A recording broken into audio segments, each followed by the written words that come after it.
আসসালামু আলাইকুম রহমতুল্লাহি ওয়া বারাকাতুহু। অবশেষে তো ডক্টর মোহাম্মদ ইউনূসের সাথে মোদির বৈঠক হয়েই গেল। ওবায়দুল কাদেরের ভাষায় বলতে হয় হয়েই গেল। ভারতের মধ্যে অনেক ষড়যন্ত্র করা হয়েছিল যাতে করে ডক্টর মোহাম্মদ ইউনূসের সাথে কোনো রকমভাবেই যাতে বৈঠক না হয়। এই ভারত এই বাংলাদেশের বিরুদ্ধে অনেক ষড়যন্ত্র করেছিল। বাংলাদেশের বিরুদ্ধে ষড়যন্ত্র করেছে, ডক্টর মোহাম্মদ ইউনূসের বিরুদ্ধেও অনেক ষড়যন্ত্র করেছে। আওয়ামী লীগ বলেন, ভারত বলেন, তারা লবিং নিয়োগ করেছিল, বিলিয়ন বিলিয়ন ডলার তারা খরচ করেছে এই ডক্টর মোহাম্মদ ইউনূসের বিরুদ্ধে। তাকে জঙ্গি প্রমাণ করার জন্য, তাকে সন্ত্রাসবাদ প্রমাণ করার জন্য, তাকে উগ্রবাদ প্রমাণ করার জন্য অনেক রকম চেষ্টা ভারতও করেছিল। এবং ভারতের মিডিয়াতে প্রতিনিয়ত ডক্টর মোহাম্মদ ইউনূসকে নিয়ে, বাংলাদেশকে নিয়ে প্রপাগান্ডা ছড়ানো হতো, মিথ্যা প্রচারণা ছড়ানো হতো। যাই হোক, এখন সেই কথা নাই বলি। এত এত ষড়যন্ত্র মোদি করেছিল, কিন্তু শেষ পর্যন্ত সেই মোদি যখন আন্তর্জাতিকভাবে কোনো সহায়তা পায়নি, আন্তর্জাতিক পর্যায়ে কোনো বিশ্বাস করাতে পারে না এই সমস্ত প্রপাগান্ডা, এমনকি সে ভারত তুলসী গাবাটকে দিয়েও কিন্তু বাংলাদেশের বিরুদ্ধে বক্তব্য দেওয়াইছিল।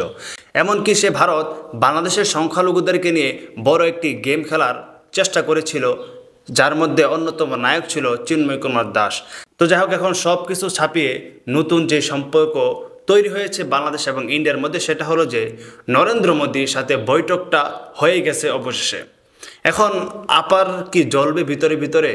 আপার যে সমস্ত লোকেরা আছে, যারা এক মাস আগেও যারা বলছিল যে ডক্টর মোহাম্মদ ইউনূসকে পাত্তাই দিচ্ছে না মোদি, নরেন্দ্র মোদি নাকি পাত্তাই দিচ্ছে না, এখন ডক্টর মোহাম্মদ ইউনূসের জন্য নরেন্দ্র মোদিকে বসে থাকতে হয়। সে কোন সময় আসবে সেটার জন্য অপেক্ষা করতে হয়। এবং সে যখন আসে, আপনারা দেখেন রে ভাই, সে যখন ডক্টর মোহাম্মদ ইউনূস যখন আসতেছে, তখন ভারতের যারা কূটনীতিক ছিল নরেন্দ্র মোদি সহ, সেও কিন্তু দাঁড়িয়ে গেছে সম্মানে। তারপর ডক্টর মোহাম্মদ ইউনূস আসলো, উভয়ে নরেন্দ্র মোদি আর ডক্টর মোহাম্মদ ইউনূস তারা উভয়ে হ্যান্ডশেক করলো। মানে একটু মোদির চেহারার মধ্যে তো একটু হাসি আপনারা দেখতে পাচ্ছেন, সেটা আর বলা বাহুল্য।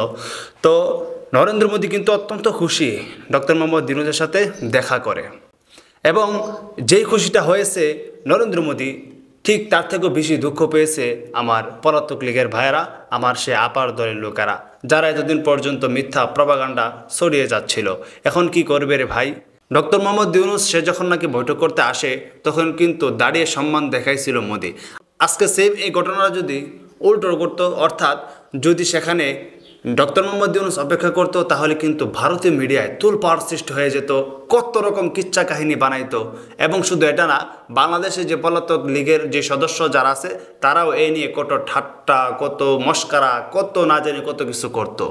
যাই হোক, অবশেষে জয় কিন্তু ডক্টর মোহাম্মদ ইউনূসেরই হয়েছে, জয় কিন্তু বাংলাদেশেরই হয়েছে অবশেষে। কারণ তারা এত এত চেষ্টা করেছিল, এত কিছু করেছিল যাতে করে কোনোভাবেই এই বৈঠকটা না হয়, এই বৈঠকের আয়োজন যাতে না হয়, যাতে করে ডক্টর মোহাম্মদ ইউনূস সে যাতে চীন সফরও যেতে না পারে। কত রকম কত কিছু হয়েছে, কিন্তু অবশেষে সেই পরাজিত শক্তি, অবশেষে সেই পলাতক দল, তারা কিন্তু হেরে গেল। তো যাই হোক, সর্বশেষ একটা কথা বলি, মোদি তার ইন্ডিয়া আওয়ামী লীগ এত পরিমাণে ষড়যন্ত্র করেছিল, লবিং করেছিল, বিলিয়ন বিলিয়ন ডলার তারা খরচ করেছিল, সব যখন বিফলে গেল, অবশেষে ডক্টর মোহাম্মদ ইউনূসের সাথে, আন্তর্জাতিক মানের খেলোয়াড়ের সাথে মোদির বৈঠক হয়েই গেল। এবং ডক্টর মোহাম্মদ ইউনূস জায়গা মতন একটি মলমও লাগিয়ে দিয়েছে। মলম কোনটা লাগাইছে?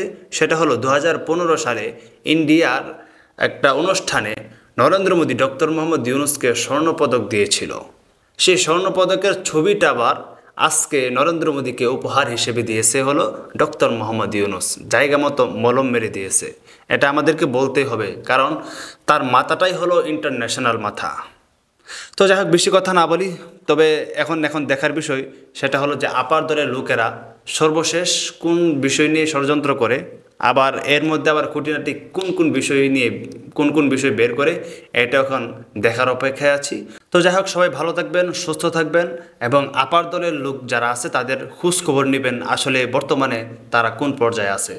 তো বিদায় নিচ্ছি এখান থেকেই। আসসালামু আলাইকুম ওয়া রাহমাতুল্লাহি ওয়া বারাকাতুহু।